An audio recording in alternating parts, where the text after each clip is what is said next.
On this edition of Geopolitics and Empire, Hrvoje is flying solo for the very first time on this podcast.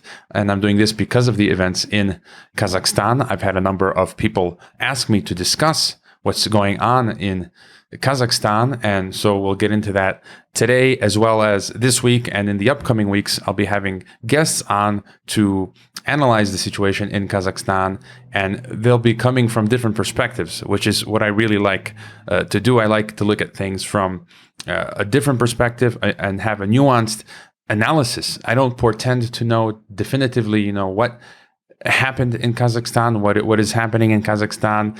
New evidence may force us to change our opinions. And as often is the case, we may never know exactly what went on. And if you like or don't like this solo episode, do let me know in the comments on the different platforms that this goes out to, or through email. Give me your feedback. This way I'll know if you want me to produce more solo episodes offering my analysis on occasion. So why am I talking about Kazakhstan? Because I lived there for 3 full years. Here's a photo of me arriving first in Kazakhstan in 2017 in what was then Astana, which was renamed Nursultan after Nursultan Nazarbayev stepped down. That was at the famous Astana Expo.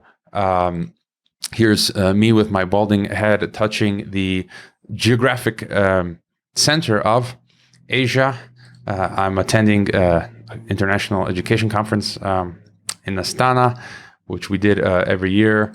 And here I am with, I really like this guy, Sayasat Nurbak, what I would consider one of the top intellectuals in Kazakhstan. He studied geopolitics, speaks like a whole bunch of languages, and held a number of important posts in Kazakhstan, and we're there at the Nazarbayev Intellectual School. So I was technically employed by Nursultan Nazarbayev. He was my boss. It was the Nazarbayev private fund, I forget the exact name, that finances the Nazarbayev schools. So in 2009, Nazarbayev created the Nazarbayev University, which I would consider, a high quality, almost world-class university.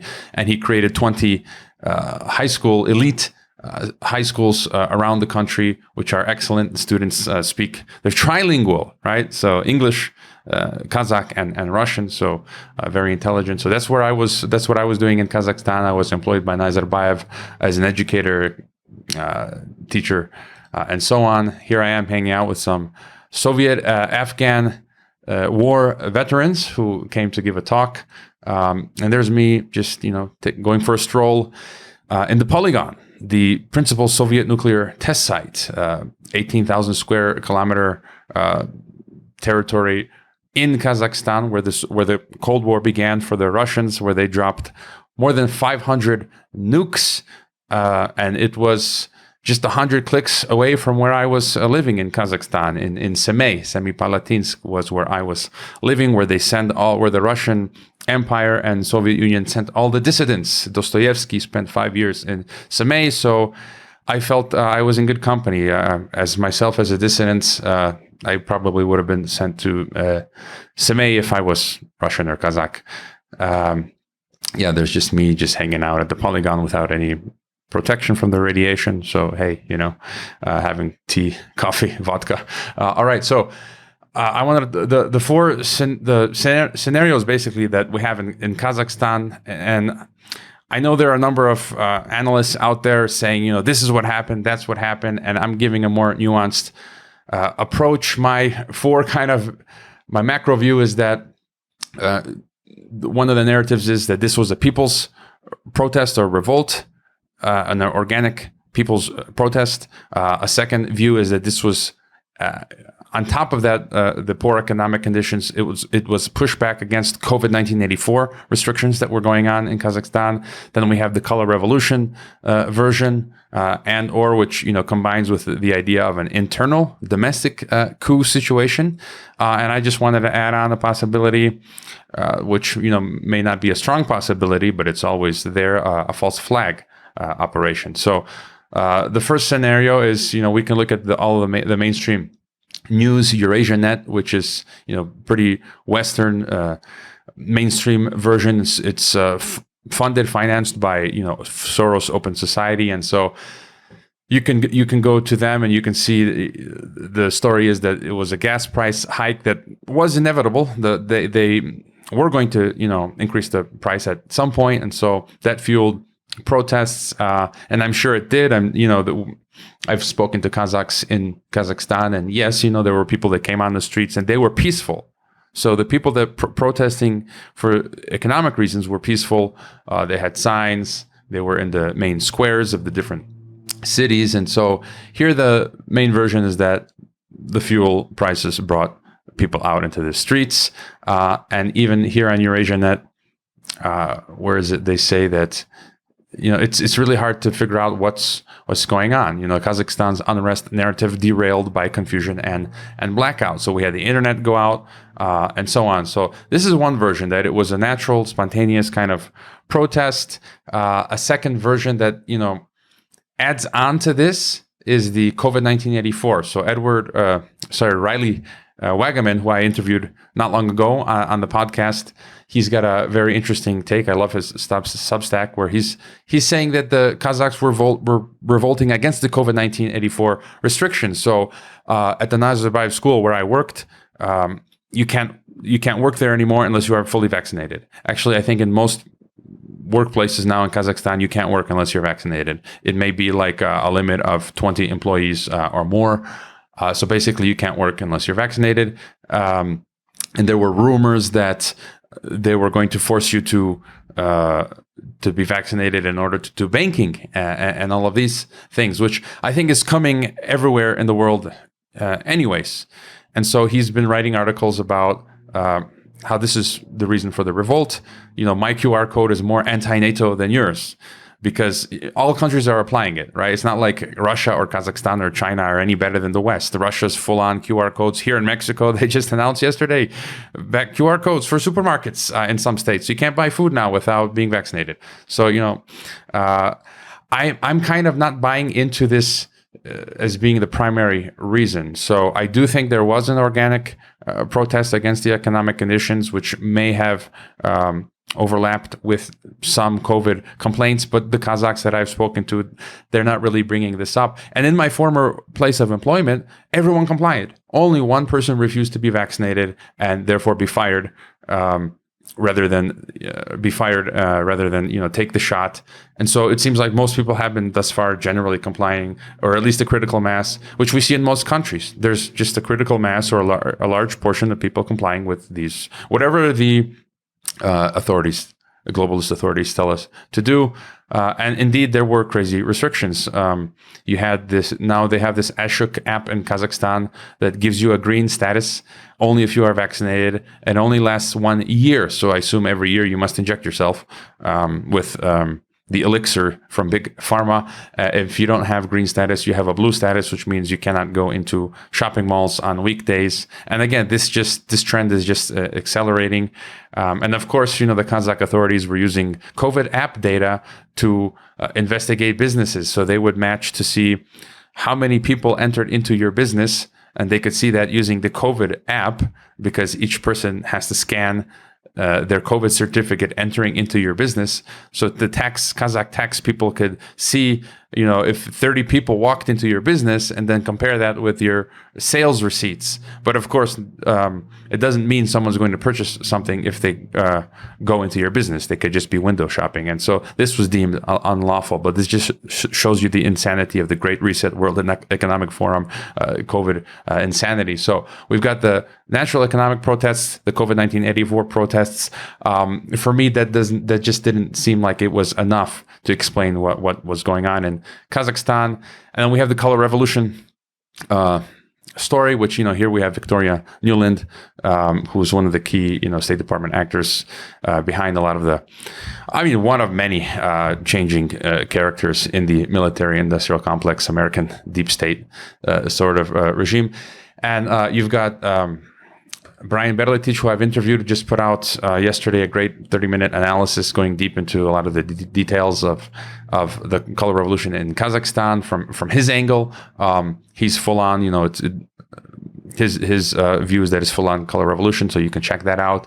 Andrew Korbko, who's a good analyst, also discussing the high possibility of foreign intelligence forces. I think this cannot be denied. It's the evidence for this is the strongest, and he also mentions the U.S. anti-Russian deep state faction might have done this as a desperate last-ditch effort to provoke a crisis in the run-up to this week's U.S.-Russia security talks in Europe, in the hopes that they'd sabotage this process by getting one or the other to overact and then pull out of them. So basically, some are saying that this is to distract Russia from what's going on in Ukraine on their western flank. So they've started up on the southern flank of Russia, this destabilization in Kazakhstan.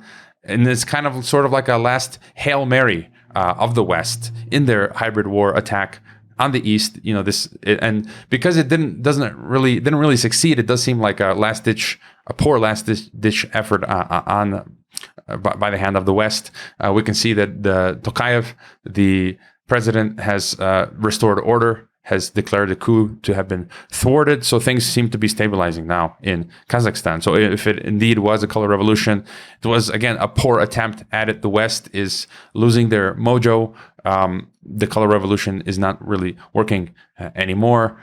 We see China, Chinese analysts saying that what happened in Kazakhstan has clear characteristics of a color revolution and the involvement of foreign forces and the three devils, which we know that the foreign forces back often religious extremists. We had Putin come out and declare that what happened in Kazakhstan was a color revolution. Again, just because Putin says it doesn't mean that it's actually true. We must question every single state actor, including Putin. He's not always, we don't necessarily believe whether it's Biden or Putin or whoever, Xi Jinping, question everyone. But again, we've got William Engdahl, who did an analysis 2 years ago. I've interviewed him many times on this podcast, discussing Rand's long-term agenda plans to encircle Russia. You can read so many white papers on this stuff and so many books. Moon of Alabama, who does great research. So now we're getting into a little bit of confusion because, again, I don't have all the answers. I don't know exactly what's going on, but there's a lot of complicated stuff. This is, smoke and mirrors, espionage, conspiracy. And so he's discussing here the mysteries of the failed rebellion in Kazakhstan and how there's evidence of Turkish involvement. Turkey, a member of NATO, Erdogan and Turkey are involved in all kinds of, black operations with supporting jihadis in Syria and Libya and other countries. And so some people saying that, maybe there was Turkish involvement sending in these jihadis into Kazakhstan. So there were reports of hundreds, if not thousands, of extremist, violent people from outside Kazakhstan, from the neighboring stans who went into Kazakhstan and created havoc.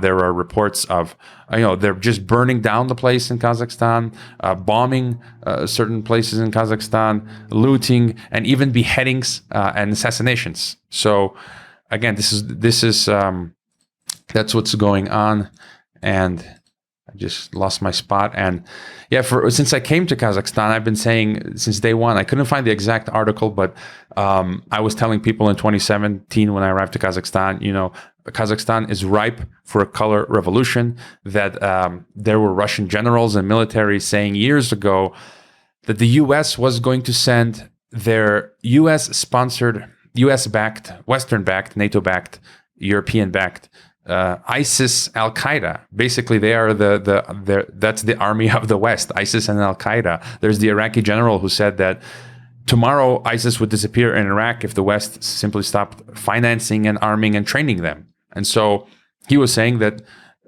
ISIS and Al Qaeda, backed by the West, would be sent into Central Asia and Kazakhstan to destabilize the place. It has been peaceful for a long time. For decades, Kazakhstan has been peaceful and stable. And now we see what this prediction has come true. And we have, again, strategic culture and many others asking the questions. Pepe Escobar, Tim Kirby, is Kazakhstan the victim of a color revolution? Step on Fire, Kazakhstan's color revolution. Robert Bridge, who I've interviewed, also discussing another Maidan color revolution in the making. How do color revolutions work? So this was actually put out into the internet by myself, even though I shouldn't have done that. I actually have the the book here, the physical book with me that I brought from Geneva, and the article in the book from Oscar Buffy. It was too good not to share this. And so I think this was like 10 years ago. I just slipped this out somewhere into the internet, and it was a really good explanation of how color revolutions work, this U.S. interference network. So the CIA has been doing regime change since the 1940s, 50s, 60s, 70s, 80s, and it seems somewhere in the 80s they transitioned to this more, how would you say,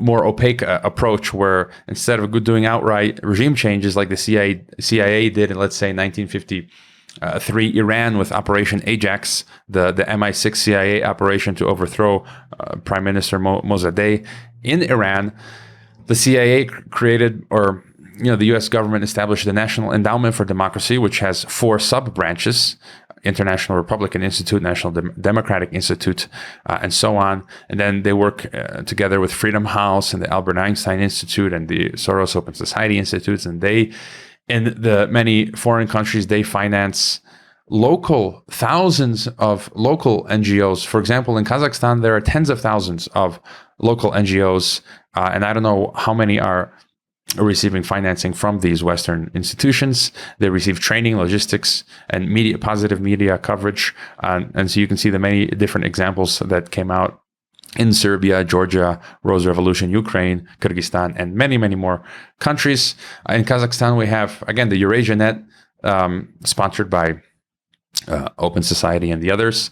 Here's an article written by Joanna Lilis, the Economist correspondent for Central Asia. I actually interviewed her some years ago.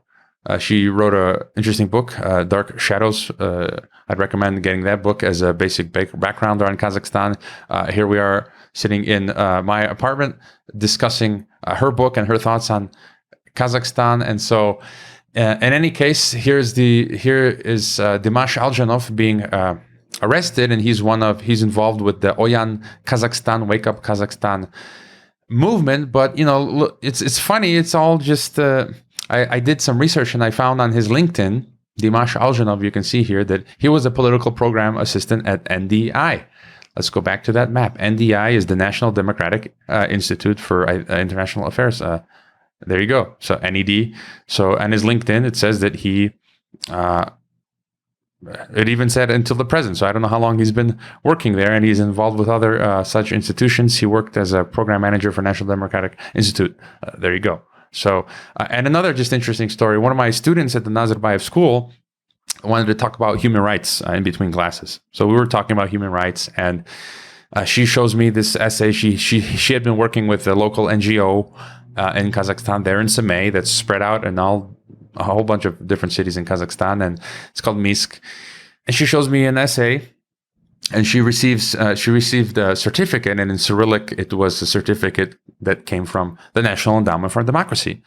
And we look at the NGO that she was working with, just in an extracurricular fashion, just for fun. You go to the bottom, you see that it's funded by Soros, Freedom House, USAID, National Endowment for Democracy, the usual suspects. So again, and so this is what's going on in Kazakhstan. All this evidence for it being a color revolution, and then you have Kazakhstan and Russia are aware of this. I think they could have done a much better job, but some things that they did were they block email services, such as one of the email services I use is StartMail, and I was shocked to discover that while I was there, it was blocked in Russia and in Kazakhstan. You can see StartMail here put up a blurb.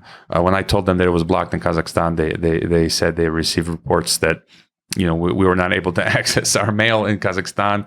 I had to go through multiple VPNs as the Kazakh government kept blocking the VPNs in Kazakhstan. And I even had a sit down with a local security officer who was intrigued by my podcast and what I was talking about. And I'm pretty sure that he was wondering if I was a foreign agent, and he took me out to lunch. Very friendly guy, spoke perfect English, my age. He studied abroad, and he was a local security person.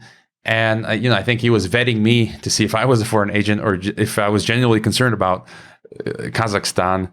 And that brings me to my next point. This thread went viral by Clint Ehrlich, who's a lawyer, an expert, and really an expert in crypto and blockchain and stuff.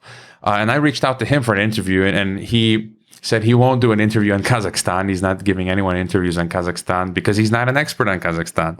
But in any case, I should be talking to him about his real expertise, which will be crypto and blockchain in the near future. But his post went viral about the head of the KNB, the Kazakh intelligence service, the Kazakh CAA, Masimov, I think is his name. This guy, he has been arrested. He was thinking he might be a future president, but he was passed over by Nazarbayev for Tokayev. And here we have photos of Masimov with the Bidens.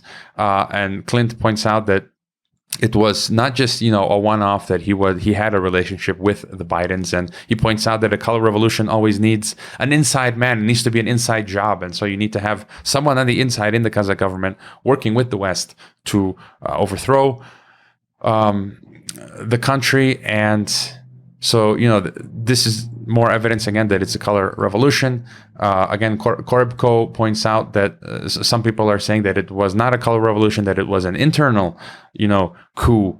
The mainstream outlets are saying that Tokayev took advantage of the violent protests in order to make a power play against Nazarbayev and the faction that allegedly loyal to him within Kazakhstan's deep state. So some are saying that it was Tokayev leading a coup against Nazarbayev leading a coup against Tokayev or another elite faction within Kazakhstan. And that, there's reports that in 2016 we had the coup in Turkey, that it could have been a self-coup organized by Erdogan, a false flag. So again, this is what I'm saying, that it's hard to say what's really going on. It could be a color revolution. It could be an internal coup. It could be elements of both. And indeed, the poor economy and the protests by the common Kazakh people, as well as against the COVID restrictions, could also be playing a part. But it could both be true. We could have the people protesting, and to launch a color revolution, you need to have you need to have some fuel on the fire. So the infrastructure has been in place in Kazakhstan, this color revolution infrastructure, and so they just waited for the right moment, which was the raising of the gas prices, poor economy, COVID restrictions, and they launched this color revolution. Here's another comment by Luca Ancesi, who I'm also going to have on the program to get his take. He's saying, with the arrest of Masimov, what we have witnessed may well be a failed coup, clumsily concealed behind large-scale protests that may or may not have not led to change beyond subsidization of gas prices. So basically a manifestation of the instability of the Kazakh elites. And this is a former, I think, Indian diplomat, great blog on geopolitics. He adds a nuance here that I think is important, that he talks about the bioweapons labs in Kazakhstan that are funded by the US DARPA Pentagon. And he says that these, he points out how Kazakh Ministry of Education and Science now work mainly on Pentagon research programs. So again, this is all really kind of very strange. And the people I've talked to in Kazakhstan, there are like 500 American companies working in Kazakhstan. They have brought the biggest investment is from American companies, American oil companies. So again, it's like really hard to figure out what's going on. And, he points out that these bio labs are examples of something sinister that has been going on, which everyone knew and no one wanted to talk about. The extensive penetration of the decadent Kazakh ruling elites by the US intelligence. So again, there's that color revolution angle. This penetration has been going on for years, but significantly deepened as the 81-year-old former president Nazarbayev, as his leadership began to loosen and his family members and cronies began moonlighting, I guess, losing control, just like, the Russian puppet Yeltsin had lost control. And that the Kazakh elites are notoriously corrupt, even by Central Asian standards, and the parasitic elites have preferred to keep their loot in safe havens in the Western world. Unsurprisingly, they are hopelessly compromised to the U.S.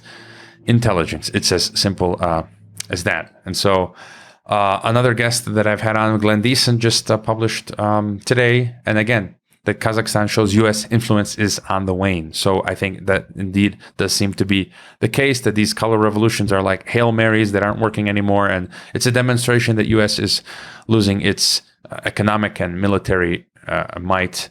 And the final theory, just briefly to touch on, false flag theory, right? There were these multiple apartment bombings in Moscow in 1999. Right, Russia closed the case on that in 2003.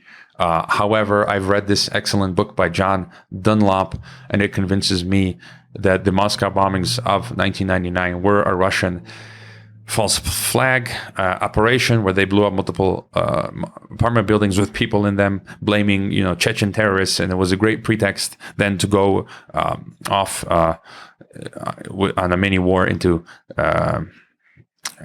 Chechnya and use this to bolster the Russian state's power. So every country does this. I'm going to go out and say, I believe 9/11 was a false flag operation. We have Russians doing a false flag operation.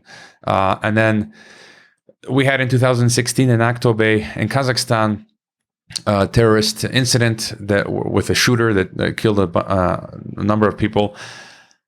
I've had a number of Kazakhs tell me, just people, everyday Kazakhs, say that they thought this could have been a false flag by the Kazakh government just to gain more power or to distract from corruption or whatever advantage it would serve the government. So again, there are these possibilities. I think it's important to bring them to light. Again, other things to think about, who benefits in the end. I guess we're going to have to see with time who benefits. There's a lot of rare earths in Kazakhstan. A lot of, it has 40% of the world's uranium. It's got the monopoly on uranium, natural gas, gasoline, petroleum, gold, and other things like this. And just one more comment on the Collective Security Treaty Organization. Another nuance or factor to mention is globalism. So Nazarbayev is a full-on globalist. I've been to his library in Astana when I took the kids on the Model United Nations, which was held there. And you can see he's got books on him espousing globalism, Nazarbayev. He's a full-on globalist, which is no wonder why Kazakhstan today is full-on implementing the Great Reset World Economic Forum, crazy QR code, vaccine passport agenda. And so, Tokayev worked at the UN. He's a globalist as well.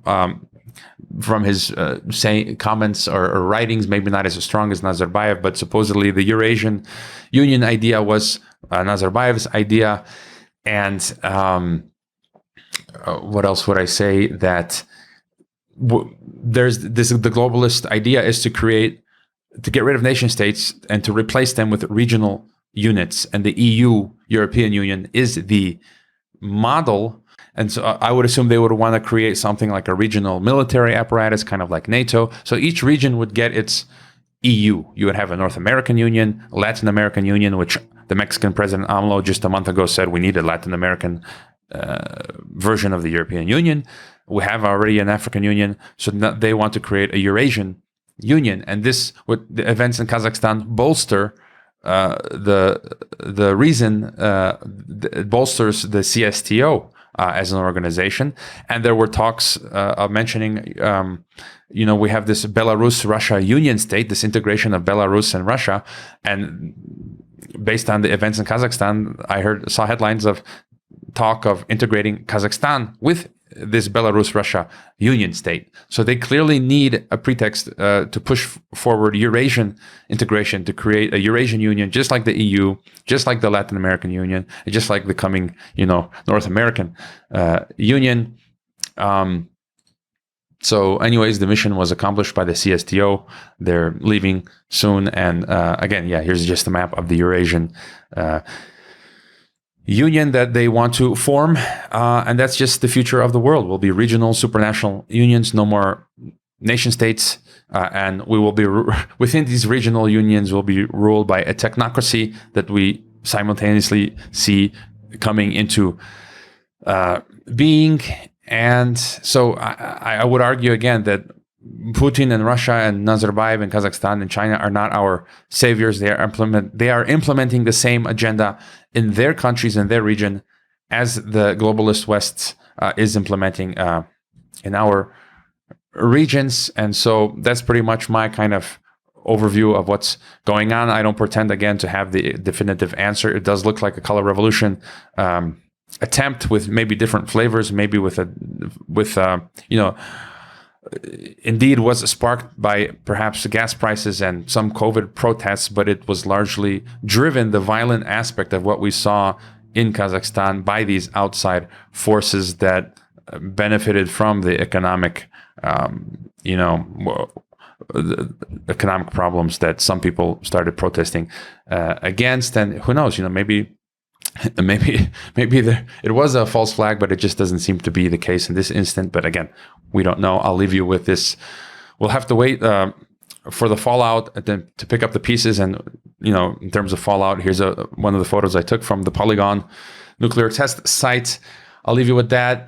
Again, send me your feedback, comments if you want me to do more solo episodes like this. And again, this is the first time I'm doing this, so a bit rough around the edges. And I'm sure the more I do this, the better I will get at it. And also, don't forget to visit the website and subscribe to the email list, which is important for me, and to leave the reviews on the Apple Podcasts, and to subscribe to all of the different channels like Odyssey, BitChute, Rumble. YouTube they'll probably eventually delete me off of YouTube, and leave a donation on PayPal, Crypto, or Subscribestar. Let me give you a sneak peek. This is the new website that's being built. So I'm building a new website for Geopolitics and Empire, and I've got a lot planned for it. Original written content, so no more just podcasts. The podcast will be free forever, and I'm going to be increasing the quantity of podcasts that I do. But I will also have original written content from different experts, so be sure to check that out. And I'm also going to have a members section. This donation model is not working for me, and so I hope that you will become a member when the site goes live. I haven't determined the price yet, but you can become a member and pay monthly, or pay once a year. And I will be doing members only weekly analysis, as well as members a group call with members. And it's going to be in English and Spanish. So the analysis will be both in English and in Spanish, and group call in English, as well as a separate one in Spanish. And I will be writing a monthly sort of newsletter, just giving you my thoughts on what I think is going on, and maybe a few other perks. So that's the only way I can keep doing this. If I can't get, I haven't been able to get enough donations to make this sustainable. Well, for Mexico, it's all right, but if I wasn't living in Mexico, I'd be in the red. So thanks for everyone who's been donating so far. And yeah, please look into becoming a member when the site goes live with the membership option. And that way I can, grow and keep doing more of this work. I'm a one-man operation, and it's not easy. And, if the membership, your support would grow through the membership, I could possibly hire people to help me out and improve everything I'm doing here. So with that, do svidania.